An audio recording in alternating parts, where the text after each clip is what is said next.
I had stood before firing lines, tribunal circles, and planetary governors who decided the fates of entire species with a gesture.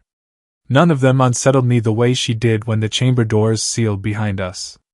The alien queen did not rise from her throne. She did not need to. Authority radiated from her stillness, from the way the air itself seemed to wait for her permission to move. Her court had been cleared, no advisors, no guards, no translators hovering to soften meaning. Just the two of us beneath the vaulted ceiling of living crystal and star metal, light flowing through the walls like a slow, luminous tide. I remained in my armor. It was a deliberate choice, though it must have appeared discourteous. Among her kind, to remain armored in a private audience was an unspoken declaration of distrust. But my armor was more than protection. It was history. It was memory compressed into alloy and scarred plating. And I was not yet ready to let her see what lay beneath. She studied me with eyes that had watched civilizations burn themselves out and be catalogued as data points. There was no hostility in her gaze. No warmth either. Curiosity, perhaps, but not the shallow curiosity of a ruler amused by novelty. This was the attention of a being measuring consequences. "You requested this audience," she said at last, her voice resonant, layered, as if more than one consciousness spoke in agreement. "You insisted upon privacy. And now you stand before me armored, silent. I will remove it," I replied. My voice echoed more than I expected. "But first, you must understand why." Her head tilted slightly. The gesture was subtle, controlled. Permission. I had rehearsed explanations during hyperspace jumps, during nights when sleep refused to come. None of them survived the weight of her presence. Words felt insufficient, frail things to carry the truth of decades spent at war's edge. "I am not what your intelligence reports say I am," I began. "Not entirely." A faint shift passed through the luminous filaments embedded in her throne. Interest. "You are human," she said. "Formerly of the Terran expansion fleets. Decorated. Presumed loyal. Psychologically resilient by your species' standards. Biologically unremarkable." I almost smiled. That was true once. Silence stretched between us, thick and deliberate. The Queen did not interrupt. She understood silence as a tool, not an absence. I reached for the clasps at my shoulders. The first seal disengaged with a soft, mechanical sigh. My armor responded like a living thing reluctantly releasing its grip. As the shoulder plates separated, I felt the familiar chill of exposed skin, the air of her chamber cool and sterile compared to the internal climate my suit maintained. Her gaze sharpened. Humans tend to misunderstand what alien rulers notice. They imagine grandeur, weaponry, posture. But she watched the small things, the hesitation in my movements, the micro-adjustments of balance that compensated for injuries no longer symmetrical. She saw the way my left arm lagged a fraction behind my right as I disengaged the second clasp. When the chest plate released, I did not remove it immediately. "You have fought extensively," she said. It was not a question. "Yes. Against my enemies," she added. "And sometimes against your allies," I said quietly. That earned a pause. Not surprise. Calculation. I lifted the chest plate away and set it carefully on the crystalline floor. The sound it made echoed through the chamber, louder than it should have been. The scars were not dramatic at first glance. No theatrical disfigurement, no exposed bone or crude prosthetics. Just skin that had learned to heal imperfectly. Tissue restructured under alien suns, knit back together by medgels designed for emergencies, not beauty. Lines crossed my torso where energy weapons had burned too deep, where shrapnel had rewritten muscle memory. Her eyes did not leave me. I continued, removing the abdominal plating, the layered segments that protected what remained of my internal organs. Beneath them, the truth became harder to ignore. Slight asymmetries. The faint shimmer beneath my skin where synthetic lattice reinforced failing biological structures. The subtle discoloration where my body no longer produced certain compounds on its own. "You were reconstructed," the Queen said slowly. "Yes. Her throne's filaments dimmed fractionally, a sign, among her kind, of processing something unexpected. By whom? By necessity. That answer displeased her. I felt it immediately, like a pressure change. Clarify. I met her gaze for the first time fully, deliberately. By anyone who could keep me functional. Not whole. Not restored. Functional. The word hung between us, ugly and precise. When I removed the final layer, undersuit peeled back from my shoulders, the chamber's ambient light revealed what armor was designed to hide not just from enemies, but from allies. Neural ports along my spine, some fused over, others active. The faint pulsing beneath my ribs were a replacement heart synchronized imperfectly with human rhythms. The faint tremor in my hands that never fully disappeared, no matter how still I tried to be. For the first time since I had entered, the Queen rose from her throne. It was not sudden. It was not dramatic. It was inevitable. She descended the steps slowly, her form unfolding with an elegance that suggested gravity itself deferred to her. She stopped several paces away, not out of fear, but respect for boundaries either of us had named. Your people did this to you? She asked. No, I said. War did. A lie, but not entirely. She circled me, not predatory, not invasive. Observational. Her presence altered the air, electromagnetic fields responding to her bioorganic systems. I felt it across my exposed skin, a faint static that made old scars ache. You stand before me as an emissary, she said. Yet your body bears the architecture of a weapon. I was built to survive long enough to finish tasks no one else could, I replied. Not to return home intact. She stopped in front of me again. Her eyes, ancient, multifaceted, searched my face now, not my wounds. And yet, she said softly, you chose to show me this. Yes. Why? Because treaties written in ink meant nothing to beings who had never bled for them. Because she ruled an empire that measured worth in outcomes, not intentions. Because if she was to decide the future of my species, she needed to understand what survival had already cost us. Because, I said, before you decide whether humanity is useful, dangerous, or disposable, you need to see what your wars do to those who fight them. The chamber fell into a silence deeper than before. The Queen did not look away. She froze, not in fear, but in recognition. And in that moment, I knew the real battle was only just beginning. The Queen did not speak immediately. That, more than anything, unsettled me. Among her kind, silence was never indecision.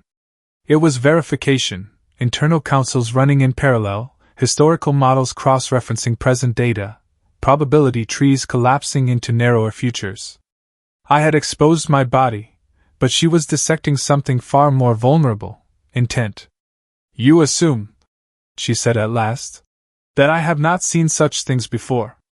Her voice was calm again, but changed. Less ceremonial. More precise. I know you have, I replied. Just not like this. She turned away from me and walked toward the chamber's far wall. As she moved, the crystalline surface responded, blooming into shifting projections, wars, treaties, planetary sieges rendered in living light. Not propaganda. Records. You are correct, she said. I have seen bodies altered by conflict. I have ordered such alterations myself. Soldiers rebuilt to endure environments their biology never evolved to survive. Minds edited to reduce hesitation. Pain suppressed, then reintroduced when it became tactically useful. She stopped before one projection, a battlefield orbiting a dying star. Ships reduced to debris fields, escape pods drifting like spores. But what you are showing me, she continued, is not design. I watched the image rotate slowly. I recognized the engagement. Third Helios collapse. I had been there. It is accumulation, she said. Improvisation. Damage layered upon damage until survival itself becomes the only organizing principle. She turned back to me. That is inefficient. I almost laughed. Yes, I said. It is. Her gaze sharpened again, but this time there was something beneath it, not disdain, not admiration. Appraisal. You were not meant to live this long, she said. No. And yet you did. Yes. She approached me again, closer than before. Close enough that I could see the subtle patterns beneath her skin, bioluminescent tracings that shifted with her thoughts. They pulsed faintly now, a rhythm out of sync with the chamber's ambient light. You speak as if survival itself were an argument, she said. As if endurance carries moral weight. It doesn't, I answered. Not by itself. Then why present it as one? Because humans had learned, too late, that moral arguments failed against civilizations that had outgrown morality as a governing concept. Because utility was the only language left that crossed species boundaries. Because, I said, you are deciding whether to incorporate us, or erase us. She did not deny it. You misunderstand the nature of the decision, the Queen said. Erasure is rarely necessary. Most species erase themselves once confronted with the scale of what they are not. I felt the familiar tightening in my chest, part biological failure, part memory. Countless first contact species had folded when faced with her empire's scope. Not conquered. Absorbed. Neutralized. Reduced to footnotes. You believe humanity will do the same, I said. I believe, she replied, that humanity is already doing it. That landed harder than any accusation. She gestured, and the projection shifted. Human worlds appeared, industrial megacities choking their atmospheres, border colonies fortified against imagined enemies, internal conflicts burning hotter than any external threat. Your species, she said, is remarkably adaptable. Violent. Innovative. You destroy ecosystems, then engineer replacements. You exhaust resources, then invent substitutes. You fracture politically, then weaponize those fractures. She looked at me again. You are not weak. But you are unfinished. We know, I said. Do you? She asked. I hesitated. That was answer enough. She returned to her throne but did not sit. Instead, she rested one elongated hand against its living surface, grounding herself in something older than either of us. You came here, she said, not merely to negotiate, but to reframe. Yes. You believe that by showing me the costs paid by individuals like you, you can alter the calculus. I believe, I corrected, that you already include costs. Just not the kind we pay. Her expression shifted again, subtle, but unmistakable. You assume much, she said. I've studied your campaigns, I replied. Your annexations. Your long wars of containment. You minimize loss of strategic assets. You optimize population curves. You preserve infrastructure when possible. Yes. But you do not account, I continued, for what prolonged asymmetrical survival does to a species that hasn't stabilized yet. She considered that. You are suggesting, she said slowly, that exposure to our conflicts would not harden humanity, but distort it. Yes. Her eyes narrowed. Explain. I took a breath. My replacement heart lagged for half a beat, then compensated. She noticed. Your wars, I said, are clean by comparison. Controlled. Purpose-driven. Your soldiers know why they fight, when they will stop, and what victory looks like. And yours do not, she said. Our wars are recursive, I replied. They never really end. They mutate. Every solution creates 3 new problems. Every enemy leaves behind technologies, ideologies, and scars that shape the next conflict. I gestured faintly to my body. This is what happens when a species learns to survive without learning when to stop. She was very still now. And you believe, she said, that integrating humanity into our sphere would accelerate this pathology? Yes. Even if it ensured your survival? Yes. That answer surprised her. I could tell. Why? She asked. Would you argue against your own species' security? Because security without identity was extinction by another name. Because becoming useful cogs in an alien empire would hollow us out faster than annihilation ever could. Because, I said, we are still deciding who we are. And your empire does not tolerate unresolved variables. She studied me for a long time. You are asking me, she said finally, to delay? Yes. To allow a volatile, aggressive, expansionist species to remain autonomous longer than is statistically advisable. Yes. And you offer, she said, what in return? I met her gaze steadily. Proof, I said, that humanity can learn restraint without being forced into it. A faint ripple passed through the chamber's light. Proof is not a promise, she said. No, I agreed. But it's a start. She descended from the throne again, stopping just before me. Close enough now that I could feel the low hum of her biofield synchronizing with the room. You are damaged, she said not unkindly. Individually. Systemically. Yes. And yet you stand here arguing not for conquest, not for alliance, but for time. Yes. She looked at my scars one last time, not as data, not as spectacle, but as evidence. Time, the Queen said softly, is the one resource even empires cannot manufacture. She straightened. I will consider your request, she said. Not acceptance. Not refusal. But consideration, from a being who ruled stars. And for the first time since I had removed my armor, I felt something unfamiliar settle into my chest alongside the ache and the machinery. Not hope, but possibility. Consideration, in the Queen's language, was not mercy. It was exposure. The chamber did not change, yet everything about it felt altered once she spoke those words. Possibility had entered the space, and possibility was dangerous. Empires were built to eliminate it. You will remain here, the Queen said, turning away from me once more. Until my deliberation concludes. I inclined my head. How long? She paused, just long enough to make the answer matter. That depends, she said, on whether you survive what comes next. Before I could respond, the chamber's walls shifted. The crystalline lattice reconfigured, light folding inward, space itself seeming to stretch. Not a prison. Something worse. A mirror. The air thickened, and suddenly I was no longer alone with the Queen.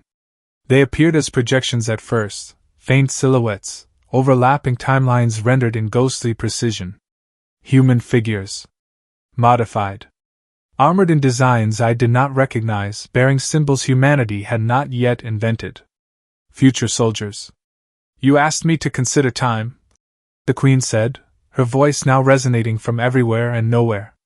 Then you will witness what time does, when left unmanaged. The projections solidified.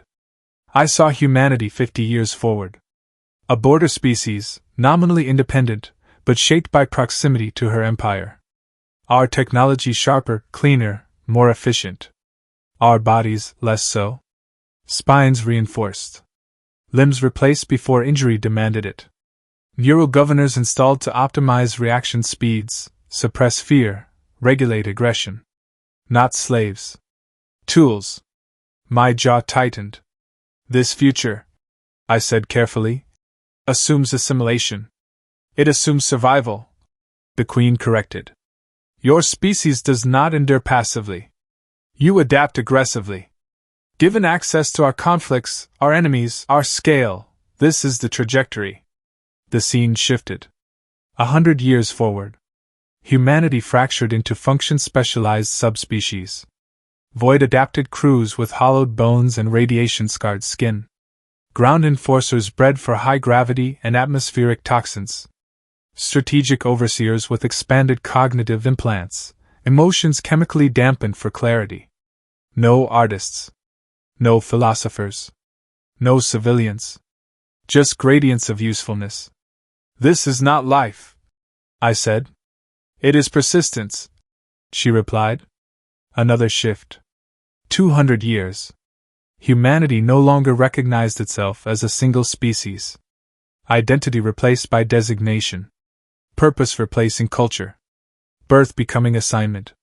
I felt something inside me recoil, not fear, not even anger. Grief. You see extinction as an event, I said quietly. We see it as a process. The Queen was silent for a moment. Interesting, she said. Most species deny this vision. You do not. Because, I said, we're already halfway there. The projections faded. The chamber returned to stillness, but my breath came heavier now. My body reacted to stress long before my mind admitted it. Synthetic systems compensating. Old injuries flaring. The Queen observed all of it. You carry failure within you, she said. Not personal. Species level. Yes. And yet you resist optimization. Yes. She approached again, her presence steady, overwhelming in its calm. Tell me, she said, why you continue to fight wars that do not end. I answered honestly. Because stopping would require admitting that some losses were meaningless. Her eyes softened, an alien expression, but unmistakable. Meaning, she said. The most inefficient human construct. Maybe, I said. But it's the only thing that stops us from becoming what you just showed me. She studied me, then did something unexpected. She reached out. Her hand did not touch me, not quite. It hovered centimeters from my chest, where my replacement heart worked too hard to mimic something organic. Instruments embedded in the chamber hummed softly, responding to the proximity of two radically different biologies. I could stabilize you, she said. Remove the tremors. Correct the asymmetries. Integrate your systems properly. You would function without pain. The offer was casual. Terrifyingly so. And then? I asked. And then, she said, you would serve more effectively. There it was. The temptation every damaged soldier eventually faced, not death, not rest, but refinement. I won't, I said. Because you fear becoming a weapon? She asked. No, I replied. Because I already am one. She withdrew her hand. You argue, she said, that humanity must be allowed to fail, safely. Yes. That it must confront its own limits without an external framework imposing resolution. Yes. And you believe, she continued, that you can guide this process. No, I said. I believe we'll stumble through it. Argue. Break things. Hurt each other. She waited. But, I added, we might learn something you can't. Her attention sharpened instantly. Explain. How to stop, I said. Not because we're forced to, but because we choose to. For the first time since I had entered the chamber, the Queen looked uncertain. Not ignorant. Not afraid. Uncertain. You assume, she said slowly, that choice remains available to your species. It does, I said. Barely. Silence fell again, but this time it felt different. Less like judgment. More like listening. You understand, she said at last, that if I grant you time, I am accepting risk. Humanity may still become what you fear.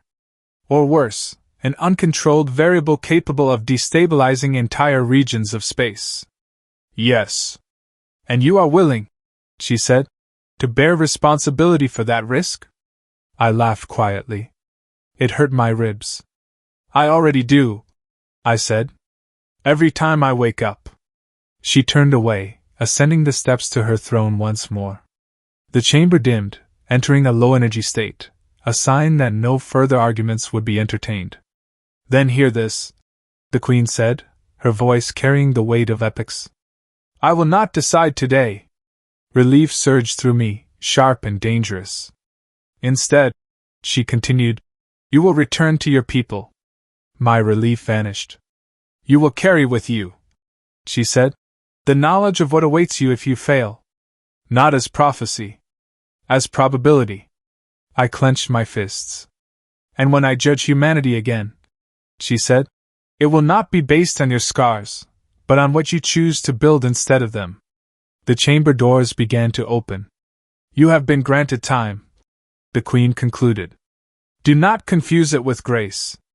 As I stepped forward, armor still lying discarded behind me, I understood the truth she had not spoken. Time was not a gift. It was a test. And humanity had never been good at those. I did not put my armor back on immediately. The Queen had already turned away, her attention withdrawn not just from me, but from the outcome she had set in motion. The chamber's doors remained open, a corridor of light stretching outward toward departure, toward return.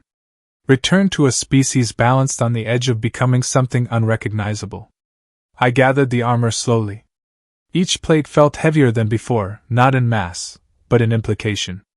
Once, this suit had been identity. Rank. Purpose. A clear answer to the question of who I was meant to be. Now it felt like a question mark.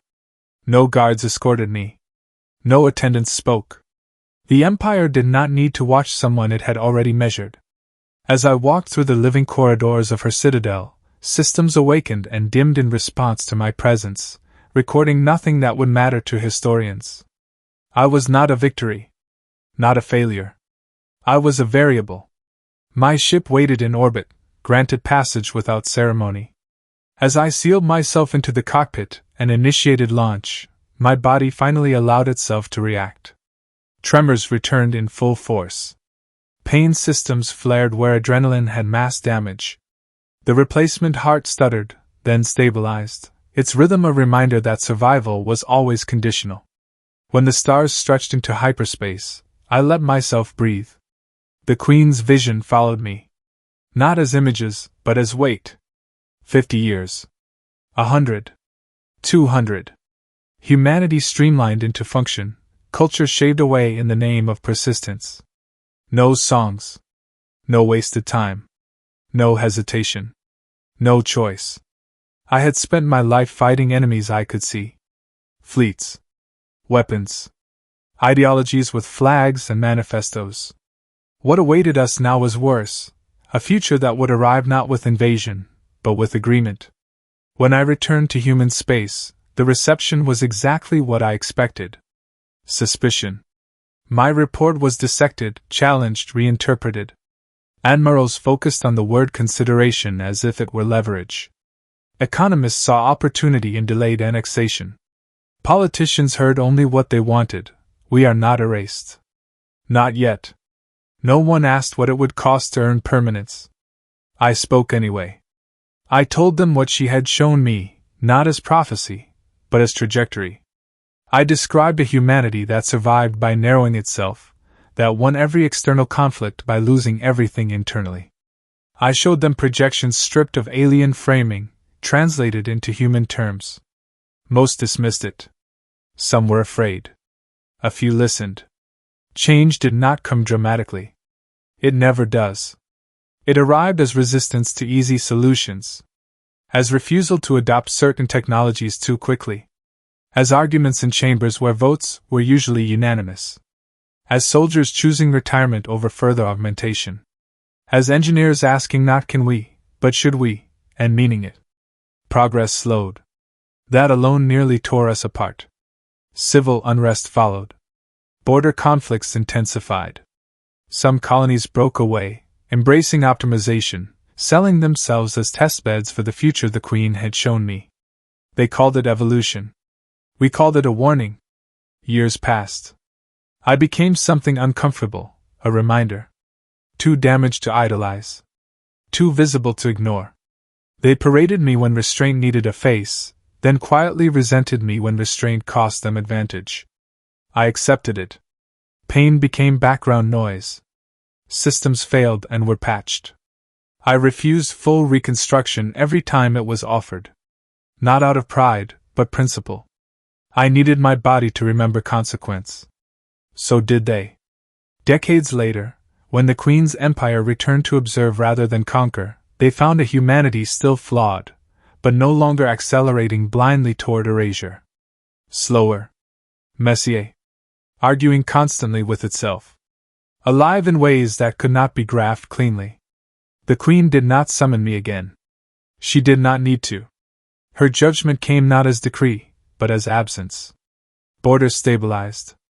Annexation fleets redirected elsewhere. Humanity was no longer a priority. Not because we were harmless. Because we were unresolved. And unresolved systems, she had learned, could surprise even empires. I outlived most of my peers. Augmentation and stubbornness will do that.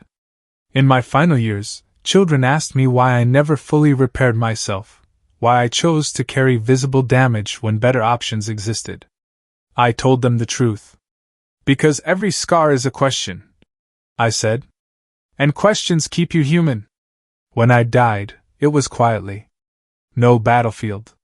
No throne room. Just a failing heart finally allowed to stop. Somewhere beyond our maps, an alien queen continued to rule stars. And here, imperfect and arduing and painfully slow, humanity continued something far harder than survival. Choice. That was what she had frozen over when I removed my armor. Not the wounds. But the possibility that we might become something no empire could ever fully predict.